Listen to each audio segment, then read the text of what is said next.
Morning students, ఈరోజు మనం చెప్పుకోబోతున్నటువంటి topic వచ్చేసి ఏంటంటే క్లాసిఫికేషన్స్ ఆఫ్ అడ్వర్టైజింగ్. అంటే ప్రకటన అనగానేమి, ప్రకటన యొక్క వర్గీకరణ, అంటే ప్రకటనను వర్గీకరిస్తే ఏ విధంగా ఉంటుందనేది ఈ టాపిక్లో మనం ఈ క్లాస్లో మనము నేర్చుకుంటాము. అయితే ఇక్కడ ఒక్కసారి మనం అబ్జర్వ్ చేయడమా, ప్రకటనలు అంటే గుర్తుంచుకోండి, సమాచారాన్ని పంపిణీ చేసేందుకు ఒక సాధనంగా మనం చెప్తాం. అంటే ప్రకటన అనేది సమాచార పంపిణీ చేసేటువంటి ఒక సాధనం అని చెప్తాం.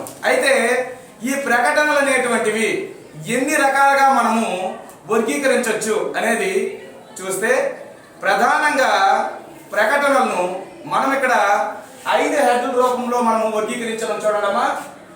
దాంట్లో రోమన్ 1 వచ్చేసి బేస్డ్ ఆన్ ద మీడియా, అంటే మీడియా వారీగా, అంటే మనం ఇచ్చే ప్రకటనలు ఏ మీడియా ద్వారా పంపిస్తున్నామో దాని ఆధారంగా వర్గీకరణ. రెండవ రోమన్ వచ్చేసి ఏంటంటే based on the geographical area, అంటే భౌగోళిక ప్రాంతాల వారీగా ప్రకటనలు వర్గీకరిస్తే ఏ విధంగా వర్గీకరిస్తామో అది రోమన్ 2లో తెలుసుకుంటాము.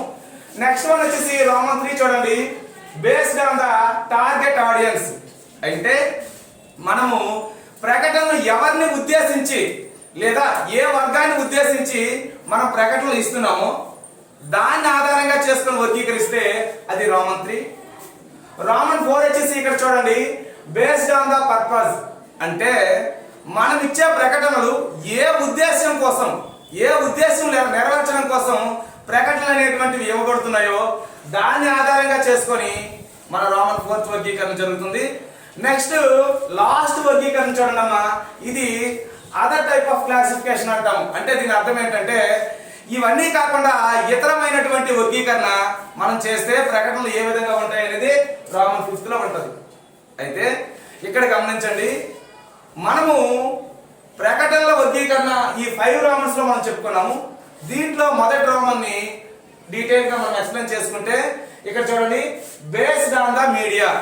గుర్తుంచుకోండి పిల్లలు, బేస్డ్ ఆన్ ద మీడియా అంటే ఏంటంటే సాధారణంగా మనం అందించేటువంటి లేదా మనం ఇచ్చేటువంటి ప్రకటనలు అనేటువంటివి ఏ మీడియా ద్వారా అవి ప్రజలకి లేదా వినియోగదారులకి చేరుతున్నాయో ఆ మీడియా వారీగా మనం వర్గీకరణ చేస్తున్నాము. ఇది రోమన్ 1. దీంట్లో ఈ రోమన్ 1లో అంటే మీడియా వారీగా వర్గీకరణలో మొదటి అంశము ప్రింట్ మీడియా అంటాం. ఏమంటామమ్మా? Print media. గుర్తుంచుకోండి పిల్లలు, ప్రింట్ మీడియా ద్వారా అడ్వర్టైజ్మెంట్స్ ఎలా అంటే, ప్రింట్ అంటే మనకు తెలుసు కదమ్మా, ముద్రించడం ద్వారా, అంటే పేపర్ పైన ముద్రించడం ద్వారా మనం ప్రకటనలు ఇచ్చేటువంటి ఆ మాధ్యమాన్ని ప్రింట్ మీడియా అని అంటాం. ఈ ప్రింట్ మీడియాకి మనం ఉదాహరణ తీసుకుంటే ఇక్కడ మనకి చూడండి అమ్మా, ఇక్కడ ఆల్రెడీ హింట్స్ రాస్తున్నాను. ఒకటి న్యూస్ పేపర్, నెక్స్ట్ వన్ వచ్చేసి మ్యాగజైన్, నెక్స్ట్ వన్ బ్రోచర్. అంటే చూడండి, మనము ఉదయం లేచినప్పుడు చూసేటువంటి న్యూస్ పేపర్లోన అడ్వర్టైజ్మెంట్స్ ఉంటాయి. వ్యాపారానికి సంబంధించి అవ్వచ్చు, లేదా దేనికి సంబంధించినటువంటి అడ్వర్టైజ్మెంట్స్ అని ఉంటాయి. మరి మనం చూసేటువంటి న్యూస్ పేపర్లో ఉండేటువంటివి ప్రింట్ మీడియాకి చెందినటువంటి అడ్వర్టైజ్మెంట్స్. Next one magazines. గుర్తుంచుకోండి పిల్లలు, మ్యాగజైన్స్ అంటే మనం ఆల్రెడీ ఇంకా కరెక్ట్గా చెప్పాలంటే చూడండి, నేను ఒకప్పుడు చందమామ అనేటువంటి పుస్తకాలు, మీకు తెలిసినటువంటి స్వాతి బుక్ వింటారు కదమ్మా. లేదు అని అనుకుంటే ఇంకా మన కామర్స్ పరంగా తీసుకుంటే బిజినెస్ రిలేటెడ్ గా చాలా మ్యాగజైన్స్ వస్తాయి. ఇంకా కాంపిటేటివ్ సైడ్ వెళ్ళాలి అని అనుకుంటే యోజన, అంటే గవర్నమెంట్ స్టాటిస్టిక్స్ అనే యోజన బుక్లు దొరుకుతాయి. దాంట్లో కూడా వచ్చేటువంటి అడ్వర్టైజ్మెంట్స్ ఏమైనా ఉంటే అది మ్యాగజైన్స్ అంటాం. నెక్స్ట్ వన్ పిల్లలు బ్రోచర్స్. గుర్తుంచుకోండి పిల్లలు, మీకు బ్రోచర్స్ అంటే ఏమీ లేదు, మనము ఏదో ఒక కాలేజీకి సంబంధించినటువంటి బ్రోచర్ ఉంటుంది.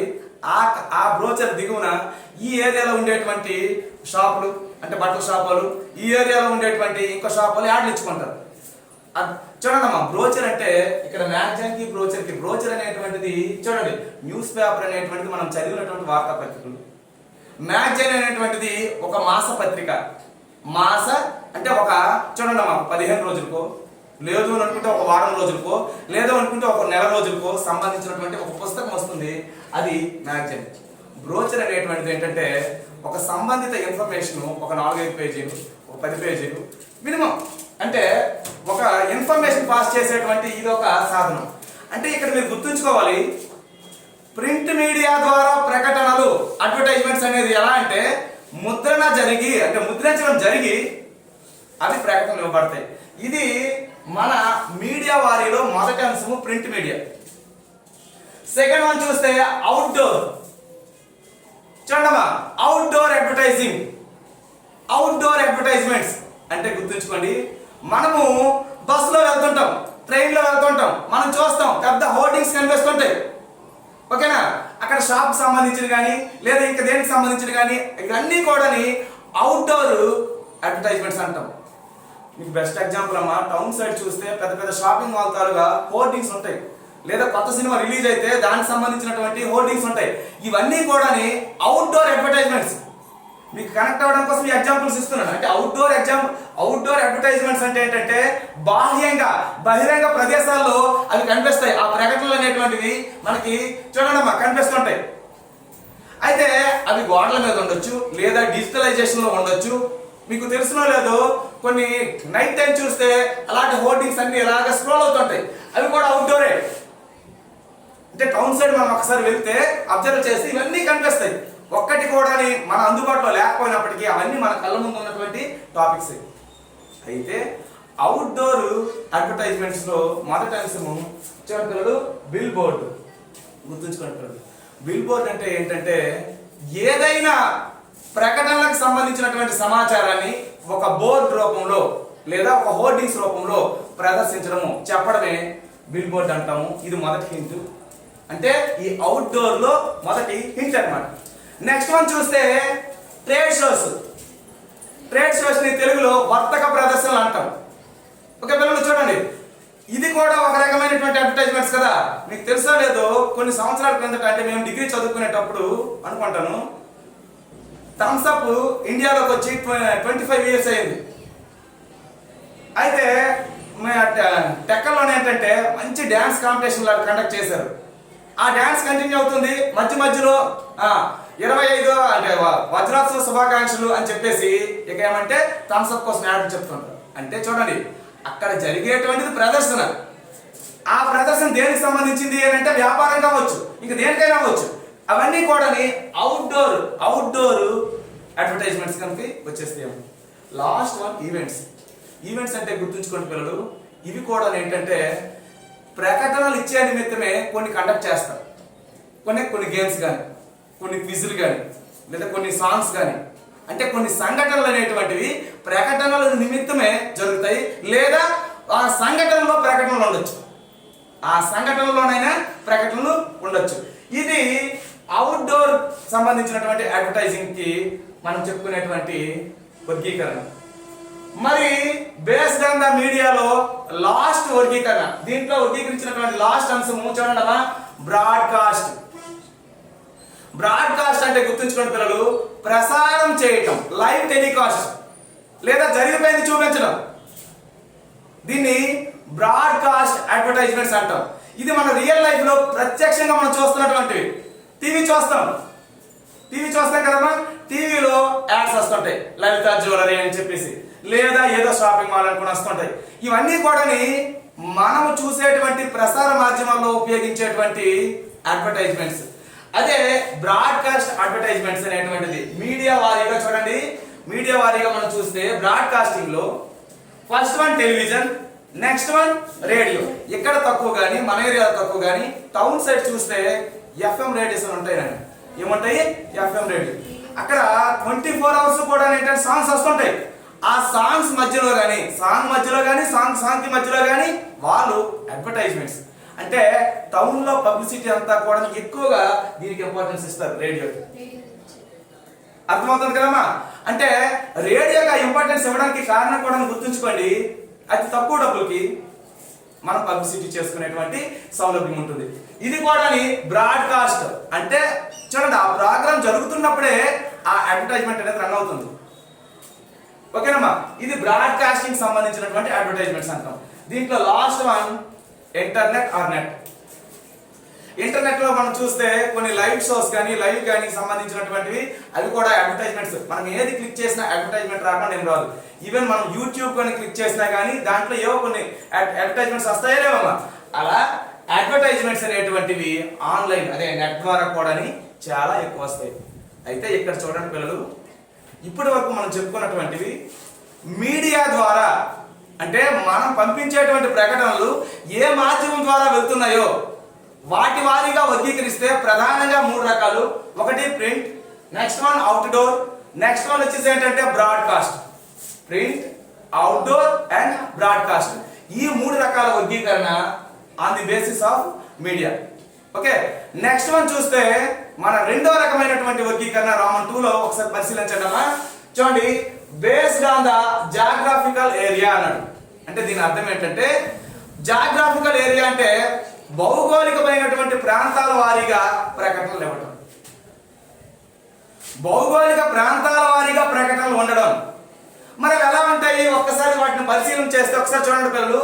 దీంట్లో మొదటిది గ్లోబల్, అంటే మనం ఇచ్చేటువంటి ప్రకటనలు ప్రపంచవ్యాప్తంగా అందరూ చూడగలిగినటువంటి ప్రకటన అనుకోండి, దాన్ని గ్లోబల్ అడ్వర్టైజ్మెంట్ అంటారు. మళ్ళీ చెప్తున్నాను పిల్లలు, మనం ఇచ్చేటువంటి అడ్వర్టైజ్మెంట్ లేదా మనం చూసేటువంటి అడ్వర్టైజ్మెంట్ ప్రపంచవ్యాప్తంగా అందరూ చూడదగినటువంటిది, అందరికీ ఆ సమాచారం వెళ్ళగలిగితే దాన్ని గ్లోబల్ అడ్వర్టైజ్మెంట్ అంటాం. చిన్న పదంతో మీరు కంటిన్యూషన్ చేసుకోండి అమ్మా, రాయడానికి కూడా ఈజీగా ఉంటుంది. గ్లోబల్ అంటే ప్రపంచం, ఓకేనమ్మా. ఈ ప్రపంచవ్యాప్తంగా ఉండేటువంటి అందరికీ కూడా ఆ సమాచారం ఆ అడ్వర్టైజ్మెంట్ అనేటువంటిది రీచ్ అయితే దాన్ని గ్లోబల్ అడ్వర్టైజ్మెంట్ అంటాం. ఓకే పిల్లలు, నెక్స్ట్ వన్ ఈ జాగ్రఫికల్ ఏరియాలో సెకండ్ వన్ మనం తీసుకుంటే నేషనల్. గుర్తుంచుకోండి పిల్లలు, ఒక ప్రకటన అనేది ఒక దేశ సరిహద్దులకు లోబడి మాత్రం లేదా ఒక భౌగోళిక సరిహద్దులకు లోబడి అంటే ఒక దేశానికి సంబంధించినటువంటి సరిహద్దులకు లోబడి మాత్రమే ఆ ప్రకటన ఇవ్వగలిగితే, ఆ ప్రకటన ఉంటే దాన్ని నేషనల్ అడ్వర్టైజ్మెంట్ అంటారు. అంటే ఈ దేశం తప్ప పక్క దేశస్తుడికి ఈ అడ్వర్టైజ్మెంట్ తెలియదు. ఫస్ట్ది వరల్డ్ లో ఎవరైనా చూడొచ్చు, అటువంటి దాన్ని గ్లోబల్ అడ్వర్టైజ్మెంట్ అంటాం. సెకండ్ వన్ నేషనల్ అన్నాం. నేషనల్ అడ్వర్టైజ్మెంట్ అంటే గుర్తుంచుకోండి పిల్లలు, ఒక దేశం మాత్రమే ఒక దేశానికి మాత్రమే పరిమితమైనటువంటి అడ్వర్టైజ్మెంట్. ఆ దేశం వారికి తప్ప మిగిలిన దేశాలకు తెలియదు ఆ అడ్వర్టైజ్మెంట్. అటువంటి దాన్ని చూడమ్మా నేషనల్ అడ్వర్టైజ్మెంట్ అంటాం. అంటే జాతీయ ప్రకటన అర్థం. దీంట్లో ఈ జాగ్రఫికల్ ఏరియా సంబంధించినటువంటి వర్గీకరణలో చిట్ట చివరిది రిటైల్ అండ్ లోకల్. గుర్తుంచుకోండి, లోకల్ అంటే స్థానిక పరమైనటువంటి సమాచారం. అంటే ఒక రాష్ట్ర, ఒక జిల్లా లేదా ఒక మండల, ఇంకా చెప్పాలంటే ఒక చిన్న ప్రదేశానికి సంబంధించినటువంటి అడ్వర్టైజ్మెంట్. అంటే మనం ఇచ్చే చిన్న లాజిక్ అమ్మ, మన కాలేజీలో అడ్వర్టైజ్మెంట్ ఇస్తారు కదా, ఇచ్చేది ఇక్కడ ఉన్నటువంటి డిష్ కు సంబంధించినటువంటి ఈ పరిసర ప్రాంతాలకే తప్ప పక్కన ఉన్న పలాస కూడా తెలియదు. అర్థమవుతుందా లేదా? పలాస వాళ్ళు ఇచ్చారు అనుకోండి, దాని సరౌండింగ్ లో ఉన్నటువంటి వాళ్ళకే తెలుస్తుంది కాబట్టి పక్కన ఉన్నటువంటి శ్రీకాకుళం తెలియదు. ఇవన్నీ కూడా రిటైల్ అండ్ లోకల్ అంటే స్థానిక పరమైనటువంటి ప్రకటనలు అని అర్థం. స్థానిక పరమైనటువంటి ప్రకటనలు అని అర్థం. ఓకేనమ్మా, ఇవి భౌగోళిక ప్రాంతాల వారీగా మనం ప్రకటనలను వర్గీకరిస్తే 3 రకాలుగా. దీంట్లో first one global, next one national, next one local. గుర్తుంచుకోండి, సింపుల్ పదాలు. మీరు పదం గుర్తుంచుకుంటే సొంతగా రాయొచ్చు, అంత ఈజీగా ఉంటాయి. ఓకే పిల్లలు, నెక్స్ట్ వన్ చూడమ్మా. ఈ వర్గీకరణలో సెకండ్ వర్గీకరణ అయిపోయింది కాబట్టి ఇప్పుడు మనము 3వ రకమైనటువంటి వర్గీకరణ ఒక్కసారి చూస్తే దీంట్లో ఏమని చెప్తుంది అంటే based on the target audience. Based on the target audience. గుర్తుంచుకోండి పిల్లలు, దీని యొక్క ప్రధాన ఉద్దేశం ఏంటంటే ప్రకటనలు అనేవి ఎవరిని ఉద్దేశించి ఎవరిని లక్ష్యం చేసుకొని ఎవరి కోసమైతే ప్రకటనలు ఇవ్వబడతాయో వాటిని ఆధారంగా చేసుకొని వర్గీకరణ. అంటే ప్రకటనలు ఎవరిని లక్ష్యం చేసుకొని ప్రకటనలు ఇవ్వబడతాయో వాళ్ళని వారీగా చేసుకొని వాళ్ళని ఆధారంగా చేసుకొని వర్గీకరిస్తే దాన్ని రోమన్ 3 వర్గీకరణ. అంటే దాన్ని ఏమంటామంటే టార్గెట్ ఆడియన్స్ బేస్ చేసుకొని ఇచ్చినటువంటి వర్గీకరణ అంటాం. దీంట్లో మొదటి అంశం ఒక్కసారి చూడండి. మొదటి అంశం వచ్చేసి కన్జ్యూమర్స్. ఏంటమ్మా? కన్జ్యూమర్స్. గుర్తుంచుకోగలరు, కన్జ్యూమర్స్ అంటే మరి ఎవరో కాదు, వినియోగదారులు. ఎవరమ్మా? వినియోగదారులు. గుర్తుంచుకోండి.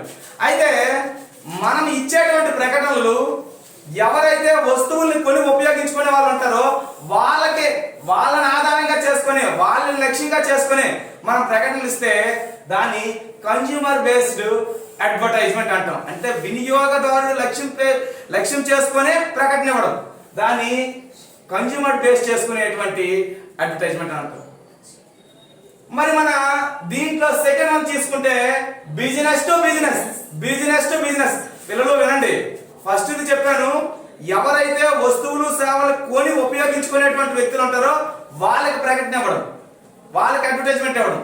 రెండోది ఇది వినియోగదారులకు కాదు, సాధారణమైన ప్రజలకు కాదు. ఇది ఎవరికి?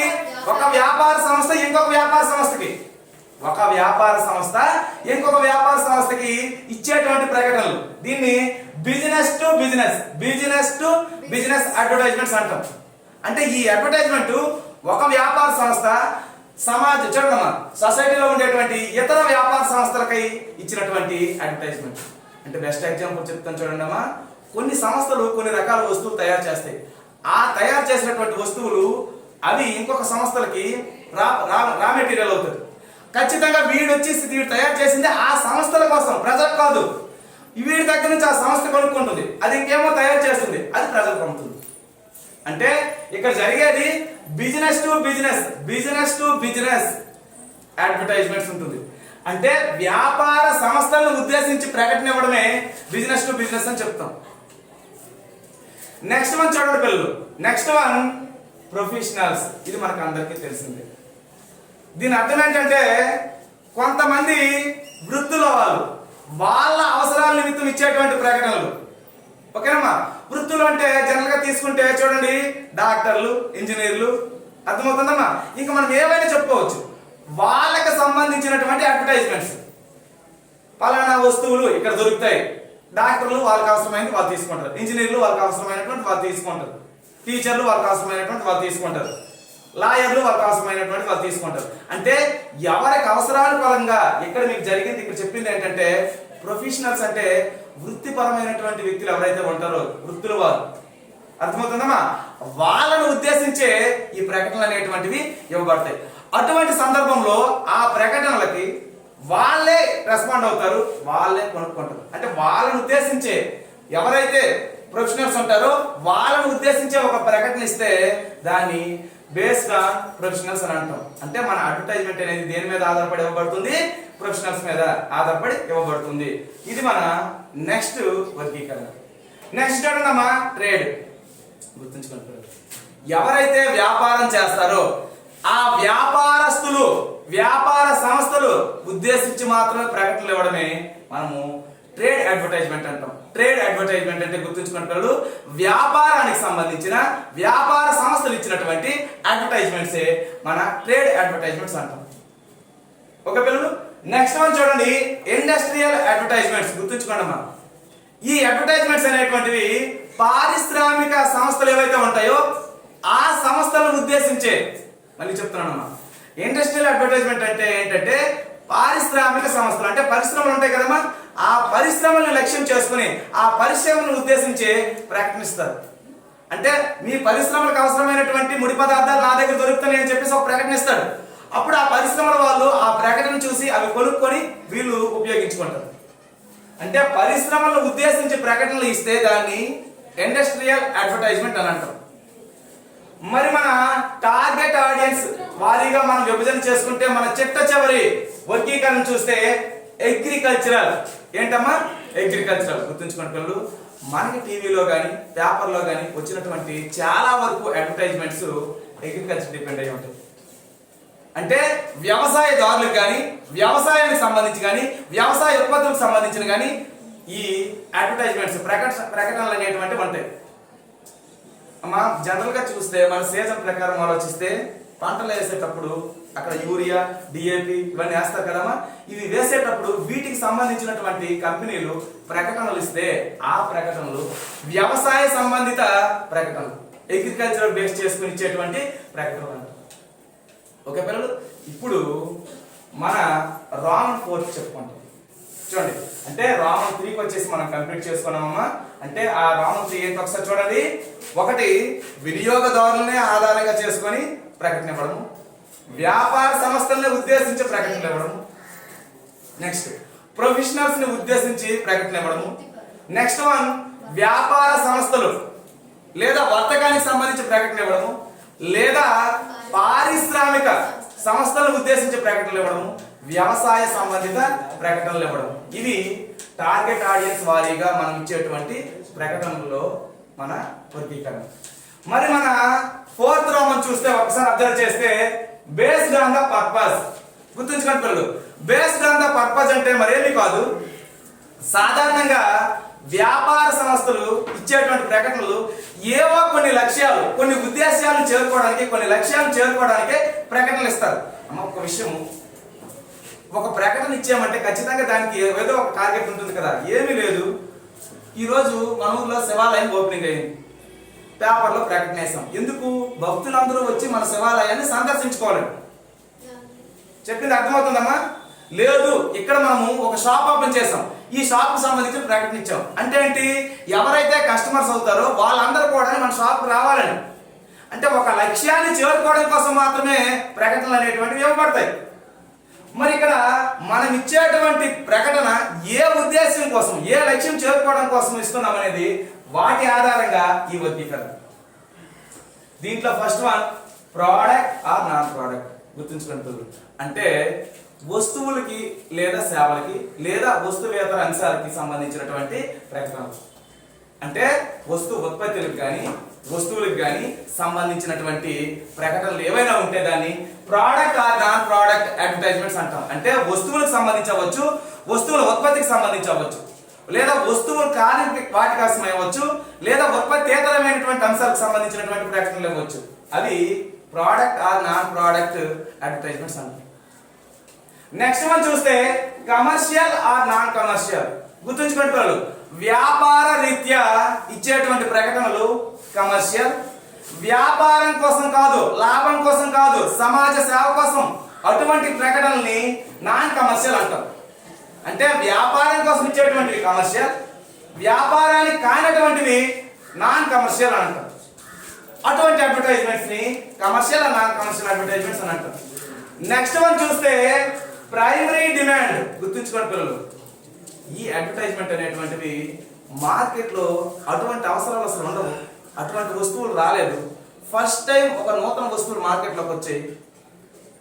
ఈ వస్తువుల గురించి చెప్పి వాళ్ళకు ఒక అవసరాన్ని సృష్టించి వాళ్ళ చేత కొనిపించేయడానికి ఈ ప్రైమరీ డిమాండ్ అనేటువంటి అడ్వర్టైజ్మెంట్స్ ఇస్తారు. అంటే మార్కెట్లో అటువంటి ప్రోడక్ట్ ఉండదు, మార్కెట్లో అటువంటి వస్తువులు దొరకవు, మార్కెట్కే కొత్త. అటువంటి సందర్భంలో అప్పుడు ఇచ్చేటువంటి ప్రకటనలు అంటే మార్కెట్లో తన ప్రవేశం కోసం ఇచ్చేటువంటివి, మార్కెట్లో డిమాండ్ ప్రాథమికంగా ఉండేటువంటి డిమాండ్ ఆధారంగా చేసుకొని ప్రకటనలు ఇస్తే దాన్ని ప్రైమరీ డిమాండ్ అంటాం. దాన్ని ఏమంటామమ్మా? ప్రైమరీ డిమాండ్ అడ్వర్టైజ్మెంట్స్ అని అంటాం. ఓకే పిల్లలు, ఇప్పుడు ఒక విషయం చూడండి, ఈ ఉద్దేశపూర్వకంగా లేదా ఉద్దేశాన్ని ఆధారంగా చేసుకుని ప్రకటనలు ఇస్తే మన చిట్ట చివరి చూడండమ్మా, direct action are indirect action. అంటే మన ప్రకటన ప్రత్యక్షంగా దాని యొక్క చర్య జరగాలి. అంటే దాని అర్థం ఏంటంటే మన ప్రకటన చూసి కొనడమైనా జరగాలి, లేదా మన ప్రకటన ద్వారా ఇంకొకరు మోటివేషన్ అయినా జరగాలి. అటువంటి ఉద్దేశంతో ప్రకటనలు ఇవ్వబడతాయి. దాన్ని direct action and indirect action అంటాం. డైరెక్ట్ యాక్షన్ అంటే గుర్తుంచుకోండి, మన ప్రకటన చూసి వస్తువును కొనడానికి వెళ్ళాలి, అది డైరెక్ట్ యాక్షన్. మన ప్రకటన ఇప్పుడు మనం కొనకపోవచ్చు, కానీ ఎవరైనా కొనేటప్పుడు మనం చెప్తాం, ఒరే నేను చూసాను పేపర్లో, మనం చూసిన ఈ అడ్వర్టైజ్మెంట్ పలానా షాపు దొరుకుతుందని మనం చెప్పడానికైనా యూజ్ అవుతుంది. అది ఇండైరెక్ట్ యాక్షన్. డైరెక్ట్ యాక్షన్ అంటే పేపర్లో చూశాను, వెళ్ళాను, కొన్నాను, డైరెక్ట్ యాక్షన్. ఇండైరెక్ట్ యాక్షన్ అంటే నేను వస్తువు కొన్నాను, కానీ పేపర్లో చూశాను, మెసేజ్ మన దగ్గర ఉంది, ఎవరో మన ఫ్రెండ్ అడిగారు, ఒరే నేను మొబైల్ తీసుకోవాలనుకుంటాను, ఎలాంటి మొబైల్ తీసుకుంటే బాగుంటుంది. ఇప్పుడు మనకు ఉన్నటువంటి అడ్వర్టైజ్మెంట్ నాలెడ్జ్ ఉంది కదా, మా సమాచారం మన ఫ్రెండ్కి చెప్తాం, ఒరే పలానా మొబైల్ తీసుకుంటే బాగుంటుందా, దాంట్లో ఆఫర్ ఉందట, లేకపోతే ఈ స్పెసిఫికేషన్స్ ఉన్నాయంట అని చెప్తే తను కొంటాడు. అంటే మనం చేసేటువంటి చర్య పరోక్ష చర్య, ఆచ కొనిపించింది, అదే ఇండైరెక్ట్ యాక్షన్ అంటే. ఇవి బేస్డ్ ఆన్ ద పర్పస్. అంటే గుర్తుంచుకోండి పిల్లలు, ఉద్దేశాన్ని ఆధారంగా చేసుకొని, లక్ష్యాన్ని ఆధారంగా చేసుకొని మనం ప్రకటనలను విభజిస్తే ఒకటి ఉత్పత్తి, ఉత్పత్తేతర, వాణిజ్య, వాణిజ్య లేదా వ్యాపార, వ్యాపారేతర. నెక్స్ట్ వన్ వచ్చేసి ఏంటంటే ప్రాథమిక డిమాండ్ సృష్టించేది. నెక్స్ట్ వన్ వచ్చేసి ఏంటంటే ప్రత్యక్ష చర్యకు సంబంధించిన ప్రకటన లేదా పరోక్ష చర్యకు సంబంధించినటువంటి ప్రకటనలుగా దీని ద్వారా చెప్తాం. మనకి మన లాస్ట్ వర్గీకరణ పిల్లలు ఒక్కసారి గుర్తుంచుకోండి పిల్లలు. లాస్ట్ వర్గీకరణ ఏంటంటే ఇప్పుడు చెప్పుకున్నటువంటి వర్గీకరణ కాకుండా ఇంకా ఇతరమైనటువంటి అన్ని రకాల వర్గీకరణని అదర్ టైప్ ఆఫ్ క్లాసిఫికేషన్స్ అనేటువంటి ఈ రోమంలో మనం తెలుసుకుంటాము. దీంట్లో మొదటిది కన్వర్ట్ అడ్వర్టైజ్మెంట్. కన్వర్ట్ అడ్వర్టైజ్మెంట్ గుర్తుంచుకోండి పిల్లలు. ఈ కన్వర్ట్ అడ్వర్టైజ్మెంట్ అంటే ఏమీ లేదు పిల్లలు. ఒక పని చేసేటప్పుడు అది ప్రకటన ఉండదు. మీకు బెస్ట్ ఎగ్జాంపుల్ అంటే దీన్ని ఎలా చెప్తామంటే చూడండి, ఒక హీరో ఆ షాప్కి వెళ్ళాడు, పెప్సీ అడిగాడు. షాప్కి వెళ్ళాడు, ఏమడిగాడమ్మా? మనం చూస్తుంది యాడ్ చూడడం లేదు, యాడ్ అసలు చూడడం లేదు, మనం చూస్తుంది సినిమే. కానీ ఆ సినిమాలో హీరో ఏం పట్టుకున్నాడు? పెప్సీ పట్టుకున్నాడు. పెప్సీ యాడ్ అవుతుంది. మీకు తెలుసా లేదో, ఖుషీ టైంలో పవన్ కళ్యాణ్ వేసినటువంటి ఆ టీ షర్ట్లు ఎంత ఫేమ్ అంటే అంత ఫేమ్. అది ఆ టీ షర్ట్లే ఫేమ్. నెక్స్ట్ ఖుషీ బ్యాగ్ అని చెప్పేసి అప్పుడు ఇలా క్రాస్ గా వేసుకునేవారు. మొత్తం ఒక ట్రెండ్ అంటే ట్రెండ్ అబ్బా. కొన్ని ఇంచుమించు కొన్ని సంవత్సరాలు ఆ ఫ్యాషన్ అనేటువంటి స్టూడెంట్ నుంచి రిలీవ్ అయ్యి జస్ట్ జాబ్కి వచ్చిన వాళ్ళు అందరూ ఫాలో అయ్యేవారు. అంటే ఇక్కడ మీకు చెప్తుంది ఏంటంటే ఈ కన్వర్ట్ అంటే గుర్తుంచుకోండి, నేరుగా ప్రకటన ఉండదు. కానీ ఆ ప్రకటన ఎలా ఉంటుంది అంటే సినిమాల రూపంలో లేకపోతే ఇంకో రూపంలో చుచ్చిపోయి ఉండి ప్రజలకి తన వైపు తిప్పుకుంటుంది ఆ ప్రకటన. అర్థమవుతుందమ్మా? అంటే చూడండి, ఇప్పుడు మహేష్ బాబు థమ్స్అప్ యాడ్ ఇచ్చాడు, అది థమ్స్అప్ యాడ్, అది ఇది కాదు. కానీ అదే మహేష్ బాబు ఏదో సినిమాలో థమ్స్అప్ తీసుకున్నాడు, తీసుకొని కొంచెం దీనికోసం ఒక్క మొక్క చెప్తాడు, చాలు కన్వర్ట్ అడ్వర్టైజ్మెంట్. అర్థమవుతుంది కదమ్మా? అంటే కన్వర్ట్ అడ్వర్టైజ్మెంట్ అనేటువంటిది ఏంటంటే మనము అది ప్రకటన అనేటువంటిది ప్రత్యక్షంగా ఇవ్వము, ఏదో పనిలో భాగంగా ఆ ప్రకటన అనేటువంటిది వెళ్తుంది. దాన్ని కన్వర్ట్ అడ్వర్టైజ్మెంట్ అన్నమాట. నెక్స్ట్ వన్ చూడండి అబ్బా, సరాగేట్ అంటే గుర్తుంచుకోండి పిల్లలు. సరాగేట్ అడ్వర్టైజ్మెంట్ అంటే ఏమీ కాదు. మనకి ఇక్కడ చూడండి అమ్మా, బెస్ట్ ఎగ్జాంపుల్, మనము ఒక సినిమా చూస్తాం. సినిమా చూసేటప్పుడు ఫస్ట్ ఏ యాడ్ వేస్తాడు అబ్బా? ముఖేష్ యాడ్ వేస్తాడు. నిజమే, నేను చెప్పబోయింది దానికోసమే. ముఖేష్ యాడ్ వేస్తాడు. సిగరెట్లు, పాన్ మసాలాలు ఏవి తినొద్దని చెప్తాడు. గుర్తుంచుకోండి పిల్లలు. అంటే ఏవైతే వ్యతిరేకము, ఏదైతే చట్టం బ్యాన్ చేసింది, ఏదైతే చట్టం దృష్టిలో అది రాంగ్, అటువంటి వాటికి సంబంధించినటువంటి ప్రకటనల్ని సరగేట్ అడ్వర్టైజ్మెంట్స్ అంటాం మనం. పిల్లలు గుర్తుంచుకోండి, పదాలు గుర్తుంచుకొని మీరు ఫాలో అవ్వాలి. అంటే చూడండి, ఇది తప్పు అని చెప్పడానికి అది చట్టం దృష్టిలో అవ్వచ్చు, న్యాయం దృష్టిలో అవ్వచ్చు, సమాజం దృష్టిలో అవ్వచ్చు. తప్పు అని చెప్పడానికి మనం ఏదైనా అడ్వర్టైజ్మెంట్ ఇస్తే దాన్ని సరగేట్ అడ్వర్టైజ్మెంట్ అంటాం. ఓకేనా? నెక్స్ట్ మనం చూస్తే పబ్లిక్ సర్వీసెస్. గుర్తుంచుకోండి పిల్లలు. ఇప్పుడు చిన్న పిల్లలు మీకు సచివాలయం ఉంది. సచివాలయం ముందు ఒక బోర్డు కనిపిస్తుంది. ఏవి ఎప్పుడెప్పుడు అమౌంట్లు పడతాయి, మనం ఏమేమి చేయాలి ఇవన్నీ ఉంటాయి. అది కూడా ఒక పబ్లిసిటీ, అది పబ్లిక్ సర్వీస్. ప్రజల సౌకర్యం కోసము, ప్రజల ఉపయోగం కోసము ఇచ్చేటువంటి అడ్వర్టైజ్మెంట్స్. చెప్పింది అర్థమవుతుంది కదమ్మా? అంటే పబ్లిక్ సర్వీసెస్ అంటే ఏంటంటే ప్రజల కోసమే నేరుగా ప్రభుత్వాలు ఇస్తాయి ఆ అడ్వర్టైజ్మెంట్స్. అటువంటి వాటిని పబ్లిక్ సర్వీస్ అడ్వర్టైజ్మెంట్స్ అని అంటాం. అర్థమవుతుందా? మీకు రేపే అమ్మఒడి పడుతుంది, మీకు రేపే జగనన్న విద్యా దీవెన పడుతుంది. ఇలాంటివి ప్రభుత్వాలు ప్రజలకు అందించేటువంటి ఒక సమాచారము ప్రకటన రూపంలో వస్తుంది. అది పబ్లిక్ సర్వీస్ అడ్వర్టైజ్మెంట్స్ అంటాం. మన లాస్ట్ది గుర్తుంచుకోండి పిల్లలు, సెలబ్రిటీ అడ్వర్టైజ్మెంట్స్. అంటే గుర్తుంచుకోండి పిల్లలు, సెలబ్రిటీ అడ్వర్టైజ్మెంట్స్ అంటే ఏంటంటే ప్రముఖ వ్యక్తులు ఎవరైతే ఉన్నారో వాళ్ళ ద్వారా లేదా వాళ్ళు ఇచ్చేటువంటి ప్రకటనలు. అర్థమవుతుందమ్మా? అంటే ప్రముఖ వ్యక్తుల ద్వారా ఇవ్వబడేటువంటి ఏ ప్రకటనలైనా సెలబ్రిటీ అడ్వర్టైజ్మెంట్స్ అని అంటారు.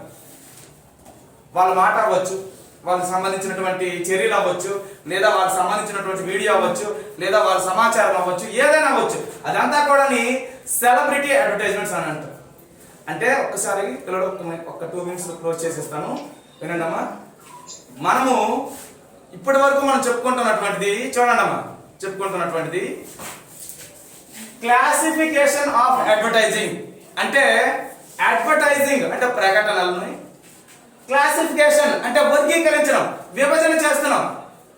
మనం వర్గీకరిస్తే ప్రధానంగా 5 రకాలుగా వర్గీకరణ చెప్పాము. ఒకటి మీడియా వారీగా వర్గీకరణ, రెండోది భౌగోళిక ప్రాంతాల వారీగా వర్గీకరణ, మూడోది వచ్చేసి ఏంటంటే టార్గెట్ ఆడియన్స్ ఆధారంగా వర్గీకరణ, నాలుగోది వచ్చేసి ఉద్దేశాన్ని ఆధారంగా వర్గీకరణ, ఐదోది వచ్చేసి ఏంటంటే అంటే ఇతరమైనటువంటి వర్గీకరణ. ఈ 5 రకాల వర్గీకరణలతోటి మనము ఏదైతే ప్రకటనలకు సంబంధించినటువంటి వర్గీకరణ అన్నామో ఆ వర్గీకరణ అనేటువంటిది మనము ఇప్పటి వరకు చెప్పుకున్నటువంటిదమ్మా. ఓకే, ఇంతటితోటి దీన్ని క్లోజ్ చేసేస్తున్నాను.